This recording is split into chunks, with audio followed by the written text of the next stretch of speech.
मैं हूँ आपकी सुचिता मैम और आप सभी कैसे हैं? आई होप आप लोग अच्छे होंगे।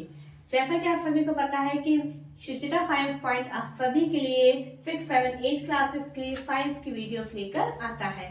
और आप क्लास 8 का, जैसा कि आप सभी को पता है कि हमारा चैप्टर नंबर 8 जिसका नाम है फोर्स एंड प्रेशर, ये हम पढ़ रहे थे। ठीक है, फोर्स एंड प्रेशर जो हमारा चैप्टर था उसका आज ये लास्ट वीडियो है। और अगर आज आप इस चैनल को पहली बार देख रहे हैं तो प्लीज मैं आपसे रिक्वेस्ट करूंगी कि इस चैनल को ज्यादा से ज्यादा शेयर करिए एंड सब्सक्राइब जरूर से कीजिए, क्योंकि सब्सक्राइब करेंगे तभी आने वाले नोटिफिकेशन आपको मिल पाएंगे। ठीक है बच्चों, तो इसी के साथ बिना टाइम वेस्ट करे हम अपना वीडियो स्टार्ट करते हैं। आज का हमारा टॉपिक है pressure exerted by liquids and gases. Okay, pressure topic हम ऑलरेडी देख चुके हैं कि प्रेशर क्या होता है, उसका फॉर्मूला भी हमने आराम से देख लिया था। लेकिन हमारा नेक्स्ट टॉपिक है कि जो प्रेशर है, हमने देखा था कि सॉलिड के ऊपर तो प्रेशर लगता ही है, लेकिन क्या लिक्विड और गैसेस पे भी प्रेशर एक्सर्ट करता है? तो जी हाँ, बिल्कुल करता है। उसको हम देखते हैं। देखिए, मैंने यहाँ पे पूरा एक थ्योरी नहीं लिखी, केवल डायग्राम बनाया है और डायग्राम से आपको समझाने की कोशिश कर रही हूँ। जैसा कि आप देख पा रहे हैं कि यहाँ पे कंटेनर है जिसके अंदर मैंने एक वाटर लिया है। ठीक है, और यहाँ पे मैंने कुछ दूरी पे अपन ने क्या बना दिए, होल्स बना दिए। अब आप देख रहे हैं कि होल्स में से पानी जो है पूरा इस तरह से नीचे गिर रहा है। क्यों गिर रहा है? क्योंकि आप देखिए कि अगर भाई पानी तो कंटेनर के अंदर है तो पानी इसके अंदर से तो जाना ही नहीं चाहिए, लेकिन पानी जाता है। क्यों? क्योंकि लिक्विड जो है वो एक कंटेनर की वॉल्स पे क्या लगा रहा है, प्रेशर लगा रहा है। सब तरफ से इसका ये प्रेशर अप्लाई हो रहा है। अगर मैं इधर से भी होल बना लूंगी तो पानी इधर से भी बाहर निकलने लगेगा, नीचे से भी होल बना लूंगी पानी नीचे से भी बाहर निकलने लगेगा, जिसके कारण जो है ये पानी इसमें से बाहर निकलने लग जाता है। तो ये एक्सपेरिमेंट क्या शो करता है, a liquid exert pressure on the walls of the container. Okay, next आता है, ऐसे बहुत सारे एग्जांपल हैं जिसको अपन देख सकते हैं, लेकिन मैंने यहाँ पे एक एक एग्जांपल ही लिया है। नेक्स्ट आता है कि इन गैसेस, क्या गैसेस भी प्रेशर एक्सर्ट करती है? बिल्कुल करती है। कैसे? जैसे कि यहाँ पे मैंने एक बलून लिया है, ये फ्लैटेंड बलून है, मतलब बिल्कुल भी उसके अंदर अभी हवा नहीं है, लेकिन जैसे ही इस बलून के अंदर एयर हम पुश करते हैं, ठीक है, फिल करने की कोशिश करते हैं, तो क्या करती है, एयर भी इसकी जो बलून की ये जो लेयर है इसके ऊपर क्या लगा रही है, प्रेशर लगा रही है। प्रेशर लगा रही है तो क्या हो रहा है, बलून का साइज इंक्रीज हो रहा है। फिर जैसे जैसे और ज्यादा इसके अंदर एयर फिल की जा रही है तो और ज्यादा प्रेशर इसके ऊपर एक्सर्ट हो रहा है, जिसके कारण हम कह सकते हैं कि गैसेस भी प्रेशर एक्सर्ट करती है। ठीक है बच्चों, अब नेक्स्ट और लास्ट हमारा इस चैप्टर का टॉपिक है एटमॉस्फेरिक प्रेशर। एटमॉस्फेरिक प्रेशर को हम हिंदी में बोलते हैं वायुमंडलीय दबाव। ठीक है, तो इससे पहले हमें पढ़ना होगा कि एटमॉस्फेयर क्या होता है।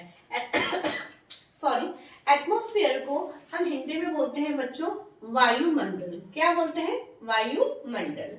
इट मीन्स वायु का, हमारी जो अर्थ है, देखिए जैसे कि हमारी अर्थ है, ओके, तो अर्थ के चारों तरफ क्या होता है, एक एयर का पूरा एक ब्लैंकेट टाइप में होता है। ठीक है, पूरा एक एयर का पूरा आवरण होता है इसके चारों तरफ, तो इसी को ही बोलते हैं हम वायुमंडल। एयर को हिंदी में क्या बोलते हैं, वायु। तो इसके चारों तरफ का जो एरिया होता है उसको हम बोलते हैं वायुमंडल, और इंग्लिश में हम क्या बोलते हैं, एटमॉस्फेयर। ठीक है, The air is all around us. Air हमारी चारों तरफ है। This envelope of air is known as the atmosphere. और इसी एनवेलप को, एयर के एनवेलप को हम क्या बोलते हैं, वायुमंडल बोलते हैं। ठीक है, नेक्स्ट आता है atmospheric pressure. Atmospheric pressure it means atmosphere के द्वारा लगने वाला प्रेशर। देखिए क्या है, the atmospheric air extends up to many kilometres about the surface of the earth. क्या होता है, जैसे ये हमारी अर्थ है, तो अर्थ की जो सरफेस है, अर्थ की जो सरफेस है, इससे बहुत किलोमीटर दूर तक भी हमारा क्या है, एटमॉस्फेयर है ना। तो इसके द्वारा एक प्रेशर लगता है हमारी अर्थ के ऊपर।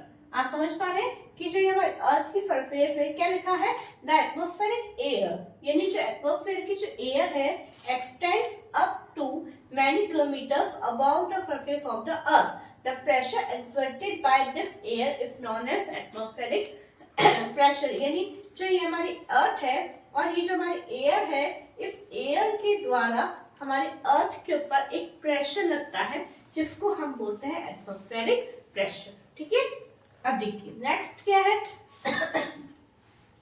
मैग्नीट्यूड ऑफ एटमॉस्फेरिक प्रेशर, यानी एटमॉस्फेरिक प्रेशर को हम कैसे काउंट करते हैं। हम जानते हैं प्रेशर का फॉर्मूला क्या होता है, pressure is equal to force upon area, यानी जितना ज्यादा एरिया होगा उतना प्रेशर कम होगा, और जितना ज्यादा फोर्स लगेगा, जितना ज्यादा फोर्स होगा उतना ज्यादा प्रेशर होगा। अब आप यहाँ पे देखते हैं कि एक यहाँ पे कंटेनर है, जैसे कि हम थोड़ा सा इसको रीड आउट कर लेते हैं। If we imagine a unique area and a very long cylinder standing on it filled with air, हम एक इमेजिन करते हैं कि जैसे कि ये हमारी अर्थ है, क्या है, ये हमारी अर्थ है। अर्थ के ऊपर हम एक, मान लो हमने इतना सा एरिया ले लिया, ठीक है, ये हमारा हो गया यूनिट एरिया। तो इस इतने से एरिया के ऊपर हमने क्या रख दिया, इस सिलेंडर को रख दिया है, ठीक है, जैसे मैंने यहाँ पे लिखा है इस सिलेंडर को रख दिया है। फिर क्या हुआ है, और इसके अंदर हमने क्या फिल कर दी है, इसके अंदर हमने एयर फिल कर दी है। Then the force of gravity on the air, ध्यान से पढ़िएगा, then the force of gravity on the air in this cylinder is the atmospheric pressure. अब आपको ये पता है कि कोई भी चीज, जैसे कि फॉर एग्जांपल अगर हम बॉल को ऊपर उछालते हैं तो बॉल नीचे ही क्यों आती है, क्योंकि हमारे अर्थ के द्वारा क्या लग रहा है, एक ग्रेविटेशनल फोर्स लग रहा है, ठीक है, क्या लग रहा है, ग्रेविटेशनल फोर्स उसके ऊपर लग रहा है। तो इसी तरह से यहाँ पे क्या होगा, यहाँ पे क्या होगा कि जो ये अर्थ के ऊपर रखा है, तो अर्थ भी इस सिलेंडर के ऊपर एक फोर्स अप्लाई कर रही है, ठीक है। तो जो फोर्स इसके ऊपर अप्लाई कर रही है, मेरी बात सुनिएगा जरा ध्यान से, क्या लिखा है, then the force of gravity on the air in this cylinder is the atmospheric pressure, यानी इस सिलेंडर के अंदर जितनी एयर फिल है उतना जो एयर फिल है ना, यानी इस सिलेंडर का जितना वेट है उतना ही उसका ग्रेविटेशनल फोर्स लगेगा अर्थ का। तो जितना इस अर्थ का ग्रेविटेशनल फोर्स लगेगा वही उसका क्या होगा, एटमॉस्फेरिक प्रेशर होगा। आगे बात समझ में, यानी अर्थ के ऊपर अर्थ की जितना फोर्स लगा रही है, यहाँ पे देखिए P इक्वल टू F है ना, तो अर्थ जितना फोर्स लगा रही है और वो उतना ही फोर्स क्या होगा, एटमॉस्फेरिक प्रेशर होगा, ठीक है। नेक्स्ट पॉइंट क्या है, the pressure inside our bodies is also equal to the atmospheric pressure, यानी हमारी बॉडी के अंदर का जो प्रेशर है वो किसके बराबर है, एटमॉस्फेरिक प्रेशर के बराबर होता है। And balance the pressure from outside, और जो बाहर का प्रेशर है उससे हमारी बॉडी का प्रेशर बिल्कुल बैलेंस होता है, ठीक है।